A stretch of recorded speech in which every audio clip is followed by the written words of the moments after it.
बिस्मिल्लाहिर्रहमानिर्रहीम। अस्सलाम वालेकुम नाज़रीन, आप यूट्यूब चैनल देख रहे हैं। मैं इमरान खान हूँ। बड़ी अहम खबरें आपको मैं देने वाला हूँ इस वीलॉग में। नंबर 1, शीरी मज़ारी साहिबा को रात गए छोड़ दिया गया। देखिए, ऐसा ही होता है जब पाकिस्तान में एक दिन रात को अदालतें लगाई गई और उसका शिकवा पूरे पाकिस्तान ने किया, तो फिर बार बार रात को अदालतें लगेंगी। फिर जिस तरह की हुकूमत बनी है, जिस तरह की कार्रवाइयाँ पाकिस्तान में डाली जा रही हैं, तो फिर बार बार अदालतें लगानी पड़ेंगी। जब एक दिन रात को अदालत लगी और ये सारा कुछ हो गया, अब उसके नतीजे में जो कुछ पाकिस्तान में हो रहा है उसकी वजह से फिर बार बार पाकिस्तान में छुट्टी को भी अदालतें खुलेंगी, रात को भी अदालतें लगेंगी, क्योंकि लोग ये सवाल पूछ रहे हैं कि क्या हो गया था कि रात को अदालतें खुल गई। लोग पूछ रहे हैं। बहरहाल, इसमें जो शीरी मज़ारी साहिबा का केस था, दिन के वक्त उनको गिरफ्तार किया गया, यानी पहले पहर में, दोपहर में उनको गिरफ्तार कर लिया गया था। और उनकी गिरफ्तारी के बाद ये मामला पूरे पाकिस्तान में उठा। पाकिस्तान तहरीक इंसाफ ने एहतजाज शुरू किया। मामला को जब देखा तो शीरी मज़ारी के ऊपर एक ऐसा मुकदमा दर्ज किया गया, जुर्म उनके ऊपर वो डाला गया जब वो 6 साल की थी। इस बीच में पिछले 50 सालों में किसी को यह एहसास नहीं हुआ कि इस खातून ने कोई जुर्म किया है। और 50 साल के बाद जब हुकूमत आई इंपोर्टेड, तो उनके खिलाफ कार्रवाई कर दी गई।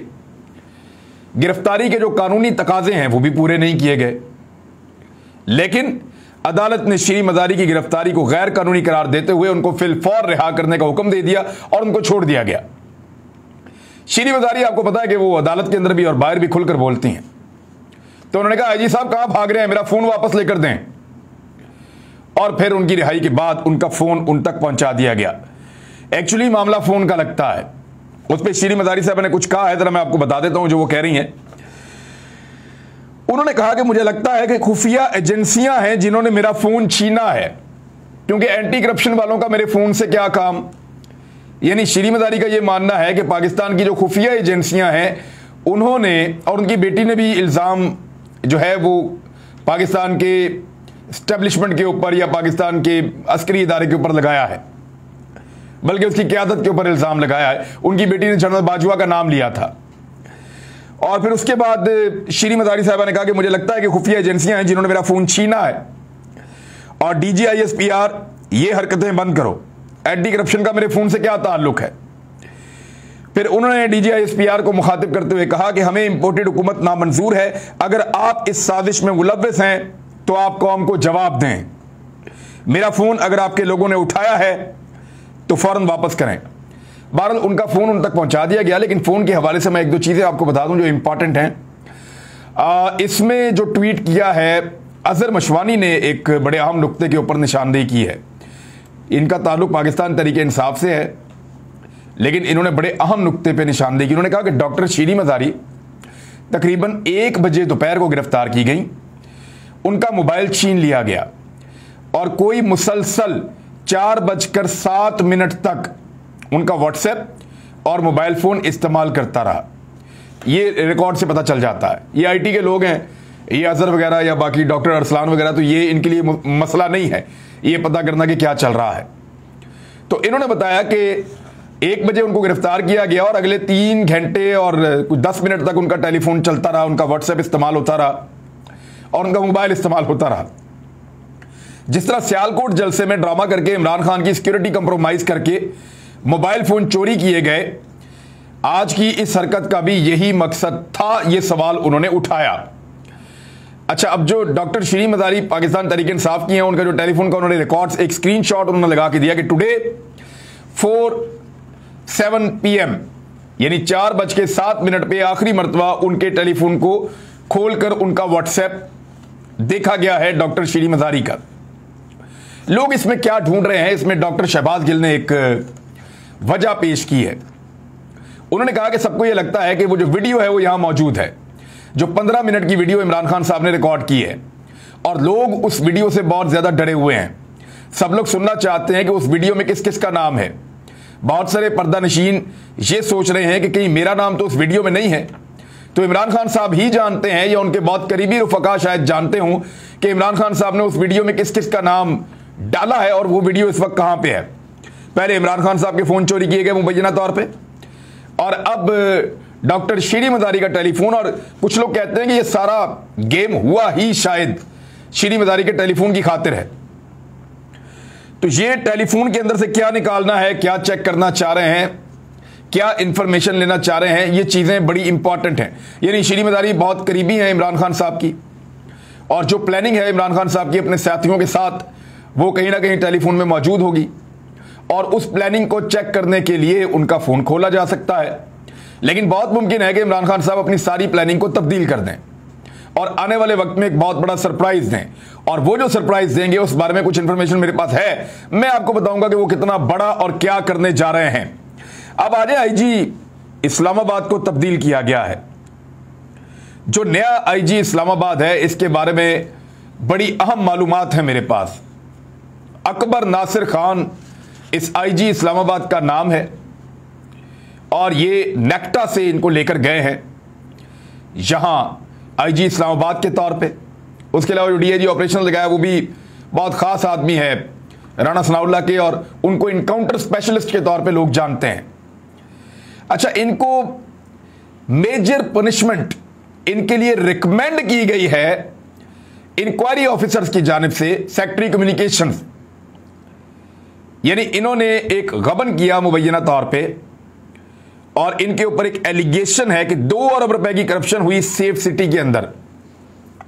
सेफ सिटी का जो प्रोजेक्ट है उसके अंदर 2 अरब रुपए का गबन हुआ है, उसके अंदर 2 अरब रुपए की हेरफेर हुई है सेफ सिटी के प्रोजेक्ट में, और उसमें इन साहब के ऊपर एक इंक्वायरी लगती है।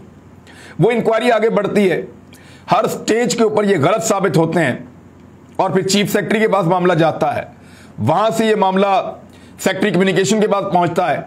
हर जगह पे यही कहा जा सकता है कि इनको सजा दी जाए, हर जगह पे यही रिकमेंड किया जा सकता है और किया जाता रहा है कि यही आदमी मुलव्विस है, इसको सजा दी जाए। और फाइनली इस मामले को मुकम्मल करके वजीर आजम हाउस भिजवा दिया जाता है अप्रैल के पहले हफ्ते में। अब इमरान खान साहब के खिलाफ तहरीक-ए-एतमाद चल रही है। हालात आप जानते हैं उस वक्त कैसे थे। 3 अप्रैल को तहरीक-ए-एतमाद हुई, उसके बाद फिर अदालती मामलात हुए, रातों को अदालतें खुली। वो सारे मामलात में इमरान खान साहब इस इशू के ऊपर कोई ऑर्डर जारी नहीं कर सके। करना अब सिर्फ इतना था कि वजीर आजम पाकिस्तान ने मेजर पनिशमेंट दे देनी थी। यह बंदा साबित हो चुका हर किस्म की इंक्वायरी के अंदर, और सेफ सिटी वाले गबन के अंदर इनको बतौर जिम्मेदार इनको फिक्स कर दिया गया, और खुद इनकी ब्यूरोक्रेसी ने बड़ी शफाफ इंक्वायरी के बाद इनको फारिग किया, और अब सिर्फ वजीर आजम पाकिस्तान ने उसके ऊपर दस्तखत करके इनको फारिग करना था और इनके ऊपर फैसला करना था। तो ये आदमी जो है, जिनका नाम है अकबर नासिर खान, इनकी नौकरी तो समझे फारिग थी। अब इस मौके पर हुकूमत आ जाती है शहबाज शरीफ की, और वो समरी पहुंचती है शहबाज शरीफ और राणा सनाउल्लाह के सामने, और उन्हें पता चलता है कि एक आदमी इतना कमजोर हो चुका है कि जरा सा झटका देंगे तो उसका सारा करियर तबाह हो जाएगा। तो इस आदमी को लाकर आईजी इस्लामाबाद लगा दिया गया। तो अब आपको आ गई होगी सारी बात की समझ कि एक ऐसे कमजोर आदमी को लाकर, जिसकी नौकरी दांव पर लगी हुई है, जिससे कुछ भी करवाया जा सकता है, सिर्फ वजीर आजम उसके ऊपर अमल दरामद ना करे तो कुछ भी करवाया जा सकता है, एक ऐसे आदमी को आईजी इस्लामाबाद लगाया गया है। और टास्क यह है कि इस्लामाबाद के अंदर किसी सूरत भी लॉन्ग मार्च नहीं पहुंचना चाहिए।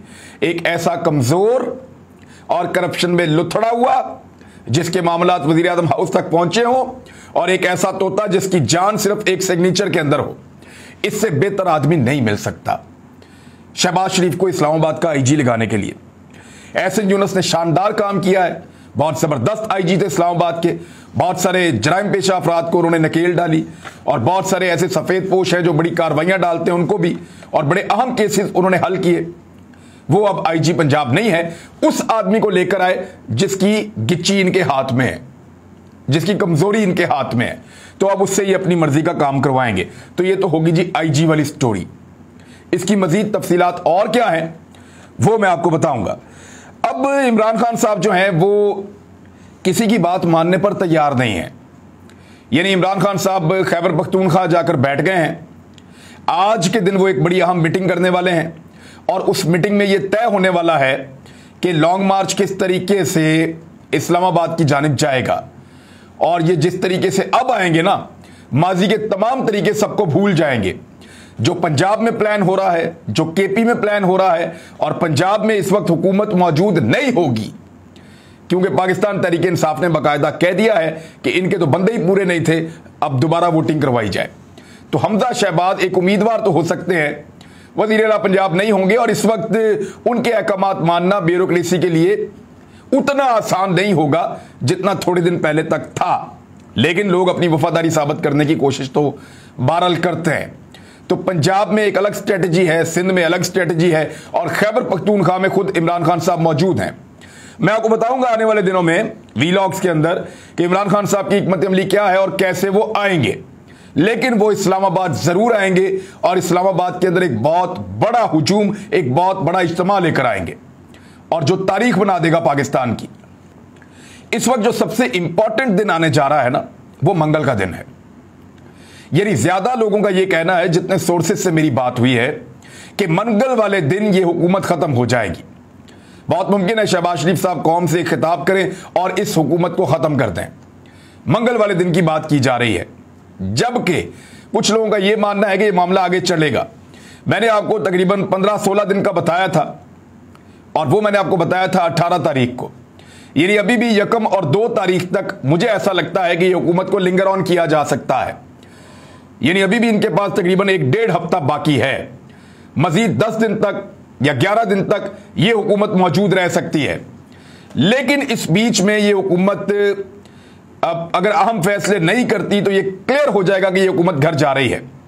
एस्टेब्लिशमेंट के बारे में यह तासुर कायम किया जा रहा है कि वो इस हुकूमत को वो गारंटीज नहीं दे रही जो गारंटीज ये हुकूमत एस्टेब्लिशमेंट से मांग रही है। मेरे ख्याल में यह एक धोखा भी हो सकता है, यह एक चाल भी हो सकती है, और इसीलिए इमरान खान साहब किसी की भी बात मानने पर तैयार नहीं है। वो इलेक्शन से कम किसी चीज पर राजी नहीं हो रहे, और वो ये कह रहे हैं कि जब तक असेंबलियां तहलील नहीं होंगी तब तक वो किसी किस्म के मुज़ाकरात का हिस्सा नहीं बनेंगे। असेंबलियां तहलील करें, निगरान हुकूमत बनाए, वादा करें इलेक्शन की इस तारीख को होगा, और उसके बाद फिर इमरान खान साहब किसी बात के ऊपर आएंगे। लेकिन मैं आपको फिर बता रहा हूं कि 25 तारीख बहुत इंपॉर्टेंट है, मंगल का दिन भी बहुत इंपॉर्टेंट है। बहुत सारे लोग कह रहे हैं ये, और अक्टूबर के पहले हफ्ते में इलेक्शन के बारे में कहा जा रहा है कि इलेक्शन पाकिस्तान में हो जाएगा। कुदरत का खेल देखिए, पहले वो अकेला था, पूरे लश्कर के सामने तन्हा, लेकिन इसके बावजूद वो मुकाबला करता रहा। उसके हाथ पांव बांध दिए गए, जिन्हें वो अपना समझता था उन्होंने भी उसको धोखा दिया। पीठ में खंजर घोंपने वालों के बीच में वो आखिरी वक्त तक लड़ता रहा। बस जाते जाते उसने एक सवाल पूछा कि देखो, कोई रह तो नहीं गया इस मुल्क में जो मेरे खिलाफ ना हो, जिसने मेरे खिलाफ साजिश ना की हो। उसके इस एक जुमले ने उसके लोगों को जगा दिया। अब उसका लश्कर तैयार हो रहा है, एक बहुत बड़ा लश्कर। वो अपने लोगों के साथ, अपने लश्कर के साथ निकलने वाला है। वो इस्लामाबाद की जानिब आएगा और शब खून मारकर उसके मुल्क पर जो कब्जा किया गया है उसको छुड़वाएगा, और उसके लश्कर के सामने, क्योंकि वो एक अवामी लश्कर है, ठहरना मुमकिन नहीं है। अब तक के लिए इतना ही। अपना ख्याल रखिएगा, अपने इस चैनल का भी। अल्लाह हाफिज़।